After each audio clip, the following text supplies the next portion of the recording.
우리가 지난번에는 바울과 바나바가 비시디아 안디옥에서 회당에서 첫 번째 설교를 한 부분을 살폈습니다. 그 부분의 핵심은 아브라함에부터 시작을 해서 예수님에게 이르기까지 하나님의 구원 역사가 어떻게 진행됐고, 그리고 그것의 완성이신 예수님을 통하여 어떠한 복음이 메시지가 선포되었는지에 대한 부분을 살폈죠. 오늘은 그 다음의 내용으로 이렇게 설교가 마무리되게 되어지자 그 설교를 들었던 사람들의 반응이 나옵니다. 먼저 42절부터 보니까 다음 안식일에도 와서 말씀을 전해달라고 간청을 하죠. 즉 은혜를 받기 시작해서 말씀을 사모하기 시작한 겁니다. 그리고 더 나아가서 43절 말씀해 보니까 경건한 사람들이 바울과 바나바를 따르기 시작했다. 즉 제자들이 생기기 시작했다라는 것입니다. 그리고 심지어 44절을 보니까 온 시민이 거의 다 모여 복음 듣기를 원하였다라고 기록하고 있습니다. 특별히 이 당시에 이 지역에 대략 인구가 한 13,000명 정도 됐다라고 하죠. 그러니까 거반 10,000명 정도에 되는 사람들이 지금 이 바울과 바나바의 설교를 듣기 위하여 몰려들었다라는 것입니다.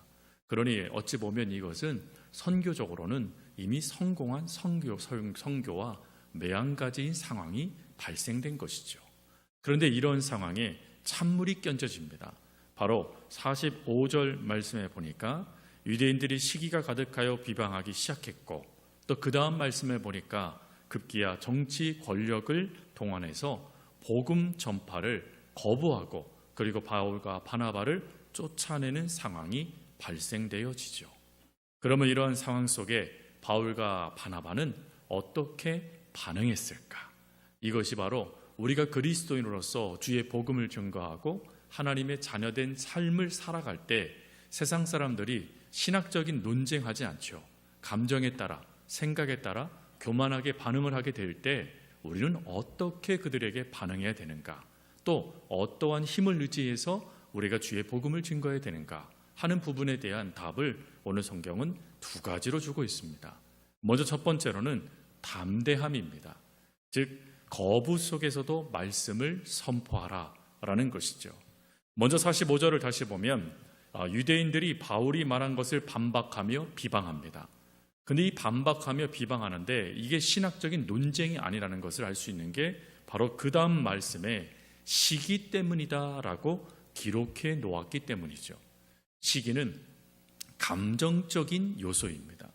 그러니 지금 이 논쟁은 지금 이것이 신학적으로 옳고 그르냐 하는 그 문제를 따지는 것이 아니라 감정적으로 지금 이것이 불편하다라고 말하고 있는 것입니다.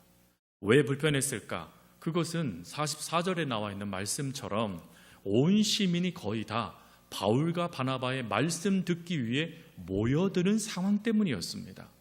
그러니 그런 상황을 바라보게 되어지자 이들이 자신들의 영향력이 사라질 거라는 것을 알게 되어 위축당하게 되어지고 그것을 시기하기 시작하면서 지금 이 문제를 일으키고 있는 것입니다.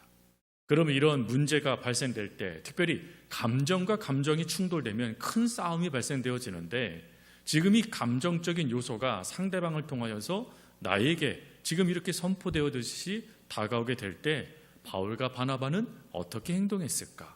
오늘 46절에 그 답이 나오죠. 바울과 바나바가 담대히 말하여 이르되, 여기서 이 담대히 말하다라는 이 담대히라는 것이 마치 힘있게 용기 있게 라는 의미처럼 담아져 있지만 원래 원어의 의미는 조금 다릅니다. 원어의 의미는 모든 것을 말하다, 숨김없이 말하다 라는 뜻을 담고 있습니다. 즉 감정적으로 지금 문제를 일으키는 사람들의 그 말을 듣고 지금 이 바울과 바나바가 숨김없이 하나님의 진리를 다시 이야기했다라는 것을 말하고 있는 것입니다.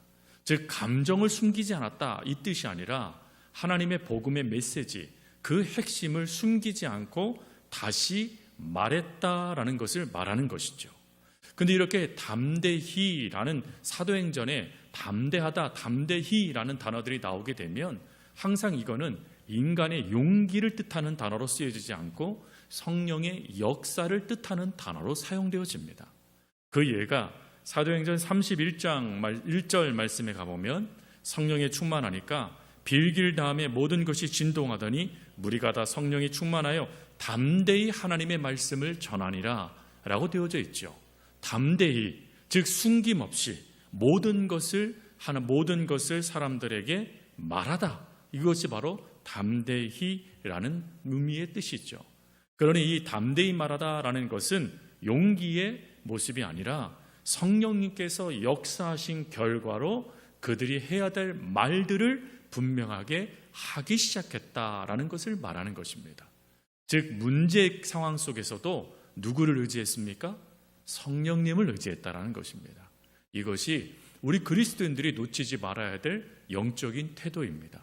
문제, 감정적인 게 대부분이에요. 그러면 그런 감정적인 것들이 내게 밀고 들어올 때 그 문제를 내가 감정으로 대시해버리면 충돌이 일어나 큰 싸움이 발생됩니다. 그러나 감정을 우리는 하나의 무기가 있죠. 영적 무기, 바로 말씀이라는 무기가 있습니다. 그 말씀을 전하는 것으로 바꾸어 버렸다라는 것이죠. 그러니 이것은 어찌 보면 상황을 완전히 바꿔버리는, 변화시켜버리는 하나님의 능력이 지금 이곳에 발휘되고 있다는 것을 말하는 것입니다. 그러면 그 상황의 반전은 뭘까?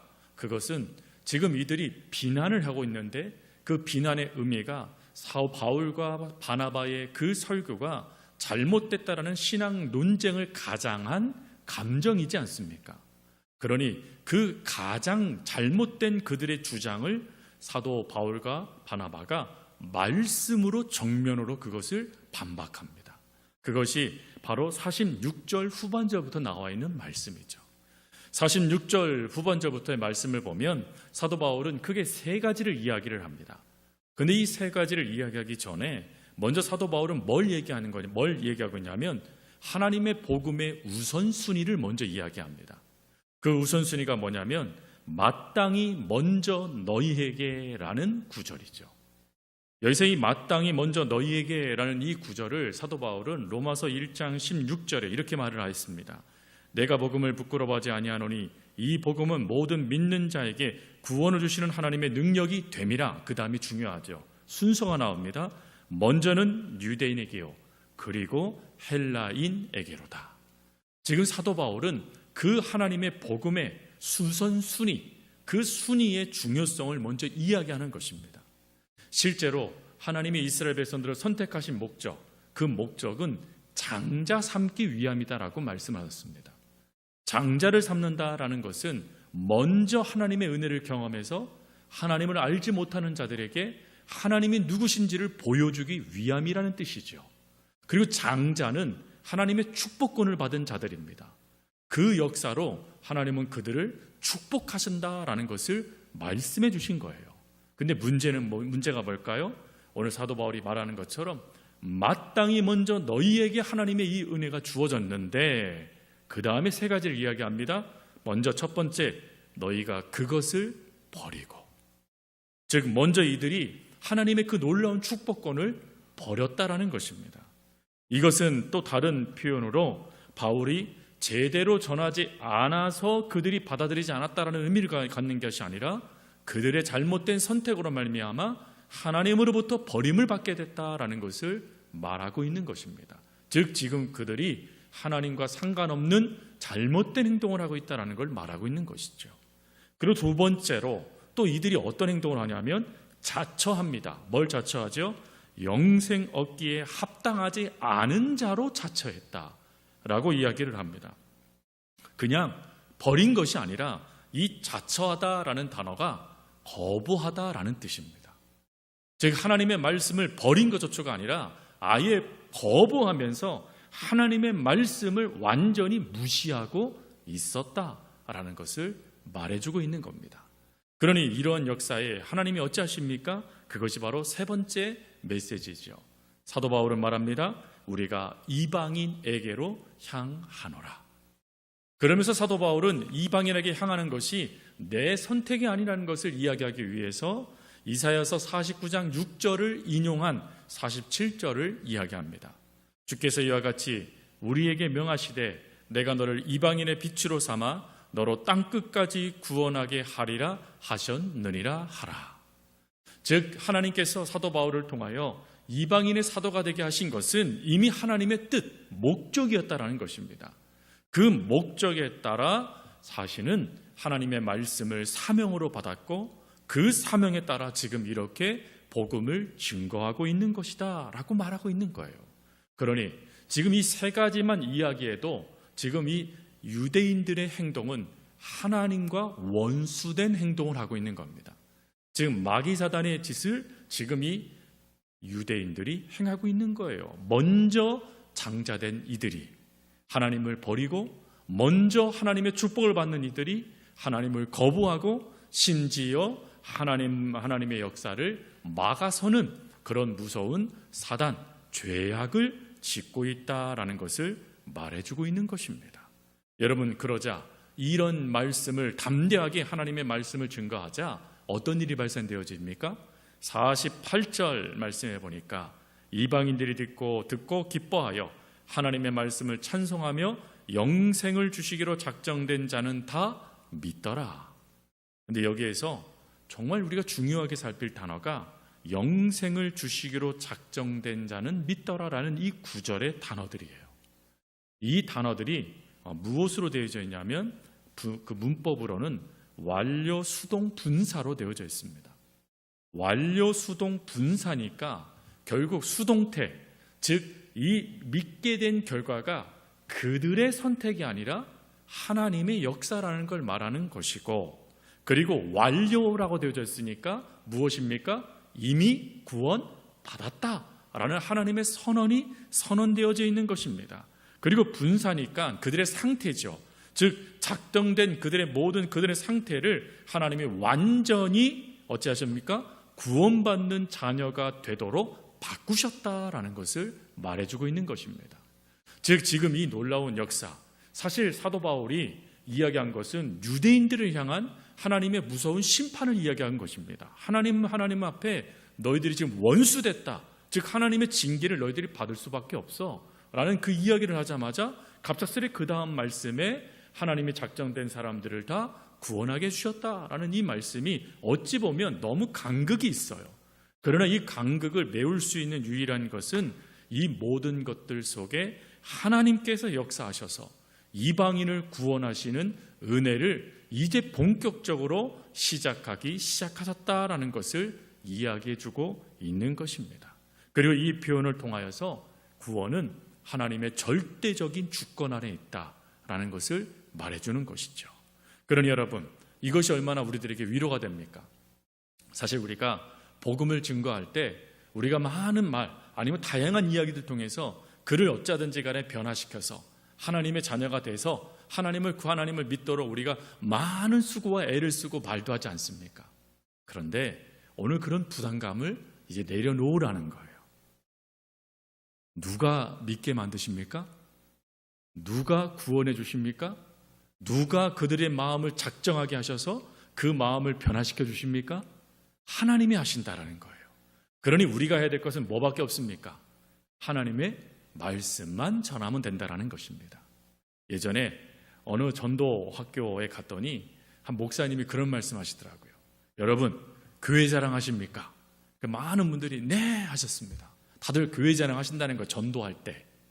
또 두 번째로 목사님 자랑하십니까? 그러니까 조금 소리가 작아져서 네, 그것도 나왔습니다.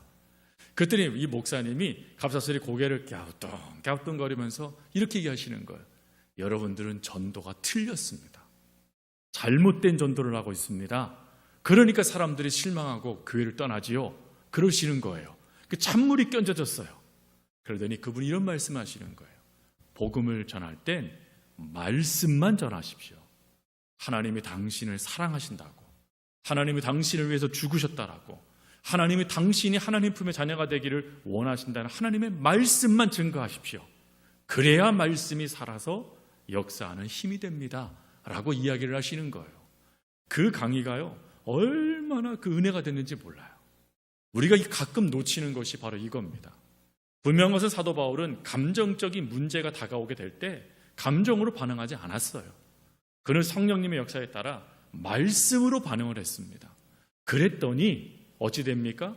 그 주장을 폈던 유대인들은 침묵, 그리고 그 이야기를 듣고 있던 유대인들이 아닌 이방인들은 오히려 하나님의 구원을 받는 역사가 이루어지더라는 것입니다. 그러니 여러분, 우리들도 전도해야 되잖아요. 그렇죠? 여러분 전도하실 거잖아요. 그럴 때 어찌 하셔야 돼요? 아무 말씀도 안 하시지만 하실 거라고 믿어요? 그럴 때 다른 것 없습니다. 말씀을 갖고 이야기하시면 돼요. 하나님의 말씀을 전하시면 돼요. 아니 어떻게 그러시냐고 그러면 하나님의 말씀에 이렇게 하는 것이 성도의 도리라 해서 제가 실천하고 있어요 하면서 끊임없이 말씀을 붙잡으십시오. 그러면 그 말씀이 그를 변화시키는 살아있고 운동력 있는 역사가 됩니다. 그리고 그도 구원받게 된다는 것이죠. 그게 오늘 이 첫 번째의 대지입니다. 그리고 두 번째 주제는 뭐냐? 기쁨. 두 번째로 쫓겨남 속에서도 성령이 충만하다라는 것입니다. 기쁨. 어찌 보면 잘못된 것 같죠. 그러나 오늘 성경 말씀에 보면 기쁨이란 단어가 두 번이나 반복이 되어집니다. 기쁨. 자, 좀 살펴보면 유대인들이 이제 안 되겠으니까 어찌하냐면 정치 권력을 동원해서 바울과 바나바를 쫓아냅니다. 그러자 여러분, 바울과 바나바가 어찌했을까요? 첫 번째와 동일한 반응을 보입니다. 근데 첫 번째 반응을 보일 때 말씀을 가지고 유대인들의 죄를 지적을 했잖아요. 그리고 그다음에 뭐 했죠? 그럼에도 불구하고 이방인을 위한 하나님의 구원의 메시지를 전파했잖아요. 그 행위를 동일하게 합니다. 먼저 51절 말씀해 보니까 그 두 사람이 그들을 향하여 발에 먼지를 털어버립니다. 여러분, 발에 먼지를 털어버린다. 성경에 이미 나와 있는 말씀이죠. 언제 하는 행위입니까? 유대인들이 이방인의 땅을 밟고 돌아오게 될 때 먼지를 털어 이 더러움은 내 민족에게 들어올 수 없다라는 것을 표할 때 쓰는 상징적인 행동입니다. 근데 지금 그 행동을 이방인이 아닌 사도 바울이 누구에게 하고 있습니까? 유대인들에게 행하고 있습니다. 그럼 이건 뭘 말하는 것이죠? 이것은 위치의 변화를 말하는 겁니다. 상황의 변화를 말하는 거예요. 신분의 변화를 말하는 것입니다. 즉 장자됐던 이들이었던 유대인들이 이제 이방인이 되고, 이방인이었던 이방인이라고 취급받던 그들이 이제 장자가 되어졌다라는 것을 이야기해 주는 거예요. 즉 이 신발을 털어버림을 통하여서 너희들은 이제 이방인처럼 하나님께서 여기실 것이다 라고 말하는 겁니다. 근데 여기서 이 이방인처럼 여긴다라는 것을 보면 이방인을 구원받는 거요? 그걸 말하는 것인가요? 아니요. 상징적인 의미 가운데 이방인들은 하나님 나라의 불쏘재기감, 지옥불에 떨어질 존재라고 그들이 알고 있습니다. 그것을 바꾸어서 설명하고 있는 거예요. 이제 너희들이 그 이방인들이 불에 떨어져 지옥불에 떨어져 죽을 것처럼 말했던 그 이방인들이 이제 구원을 받고 오히려 너희들이 지옥불에 떨어지는 진존재가 되고 말 것이다 라는 것을 말하는 거예요. 즉 하나님이 그 다음에 이들에게 심판하실 것들을 지금 사도 바울이 행위로 표현을 하고 있는 것입니다. 그 하나님의 말씀을 그대로 전하고 있고 전한 다음에 어찌합니까? 이들은 그 다음에 즉시 바로 이고니온으로 갑니다. 왜 갔을까요? 똑같죠. 복음을 전파하는 사명을 감당하기 위함입니다. 즉 그 문제를 갖고 그 억울함을 당했다라고 또 그 자리에서 수많은 사람들이 구원받는데 이곳에서 내가 복음을 전가해야 되는데 내가 가야 돼 하면서 그것을 원망하지 않았어요. 오히려 그래 그럼 내가 이곳에서도 주의 복음을 전하면 되지 하면서 끊임없이 사명을 포기하지 않는 전도자의 모습을 보여주더라는 것입니다. 여러분, 이렇게 보여주는 이 모습에 정말 생뚱맞은 말씀이 그 다음에 기록이 돼요. 그 말씀이 52절이에요. 52절, 제자들은 기쁨과 성령이 충만하니라. 자, 질문. 성도 여러분, 질문입니다. 여기서 이 제자는 누구일까요? 바울과 바나바일까요? 제가 바울과 바나바면 질문을 안 했겠지요. 그럼 누굴까요, 이들? 이들은 48절입니다. 우리 48절 같이 한번 읽겠습니다. 이방인들이 듣고 기뻐하여 하나님의 말씀을 찬송하며 영생을 주시기로 작정된 자는 다 믿더라. 즉 지금 이 제자들은 누굴 말하고 있는 거냐면 바로 지금 이곳에서 주의 복음을 믿은 이방인들을 말하는 것입니다. 그들이요, 어떻대요? 기쁨과 성령이 충만했대요. 여러분 이거 이해되세요? 지금 이 상황을 잠깐 또 살피셔야 되죠. 지금 이 상황은 사도 바울이 정치 권력에 의해서 지금 이곳에서 쫓겨났어요. 사도 바울이 떠났어요. 복음을 전하는 자가 전도자가 떠났어요. 선교사가 떠났어요. 즉 자신들을 더 이상 붙잡아줄 이가 없어졌어요. 그럼 기뻐할 때가 아니죠. 오히려 울면서 더 남아달라고 붙잡는다던가 아니면 그 상황 때문에 실망하는 게 맞지요. 그런데 어떻게 기쁨과 성령이 충만했다라고 말씀하고 계실까? 오히려 이것은요, 진행형으로 되어져 있어요. 이미 기쁨과 성령이 충만해지고 있었다라는 걸 말해주고 있습니다. 어떻게요? 도대체 이 상황으로 보면 기뻐할 상황이 아니고 성령 충만할 상황이 아닌데 어떻게 이 기쁨과 성령이 충만할 수 있었을까? 이에 대한 답이요, 바로 43절입니다. 43절에서 사도 바울이 이렇게 말하죠. 회당의 모임이 끝난 후에 유대인과 유대교에 입교한 정결한 사람들이 많이 바울과 바나바를 따르니 그 다음에요, 두 사도가 더불어 말하고 항상 하나님의 은혜 가운데 있으라 권하니라. 그들이 지금 기쁨과 성령에 충만할 수 있었던 이유는 항상 하나님의 은혜 가운데 있으라라는 이 말씀을 이들이 실천했다라는 것입니다. 그럼 이 의미가 뭘까요? 항상 하나님의 은혜 가운데 있어라. 이 의미는 다른 것이 아니에요. 이 말씀의 의미는 항상 하나님께 붙어 있어라 라는 의미입니다. 즉 하나님께 붙어 있어서 그 은혜 받는 삶을 포기하지 말아라. 이게 항상 하나님의 은혜 가운데 있어라 라는 의미의 원래의 내용 의미입니다. 즉 지금 이 이방인들, 하나님이 예수님이 누구신지 알지 못했던 그들이 바울과 바나바를 통하여 하나님의 말씀을 듣고 사도 바울의 이 권면, 특별히 권하다라는 이 단어가요, 반복하여 증거하다라는 뜻입니다. 즉 사도 바울이 이 두 번이나 권하다라는 단어가 나오는데 끊임없이 권했다라는 거예요. 하나님의 은혜 가운데 붙어 있어라. 하나님 안에 머물러 있어라. 하나님을 떠나지 말아라. 하나님 안에 있어야 너희들이 바르게 하나님을 믿고 따라가는 자녀가 된다라는 것을 끊임없이 이야기해 줬다라는 것입니다. 여러분 그 말을 이 이방인들, 하나님을 막 믿기 시작한 그들이요, 아멘으로 먹었다라는 거예요.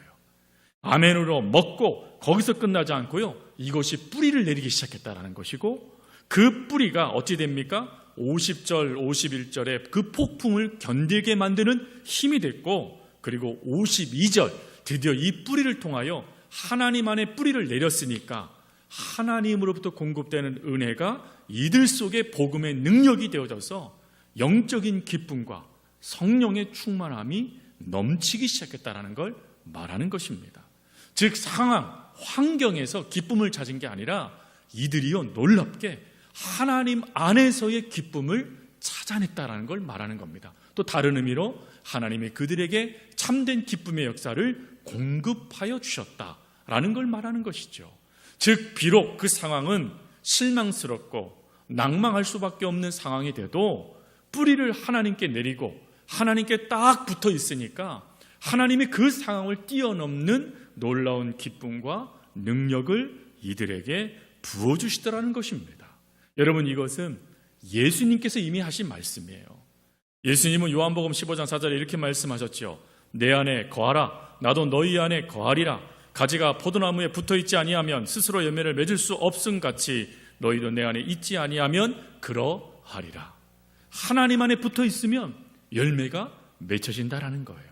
사랑하는 성도 여러분, 기쁨도 성령의 열매입니다. 그 성령의 열매, 그것이 우리 가운데도 얼마든지 지금도 맺혀질 수 있는 하나님의 열매, 은혜, 사랑이라는 거예요. 그러면 우리는 점검해야 되죠.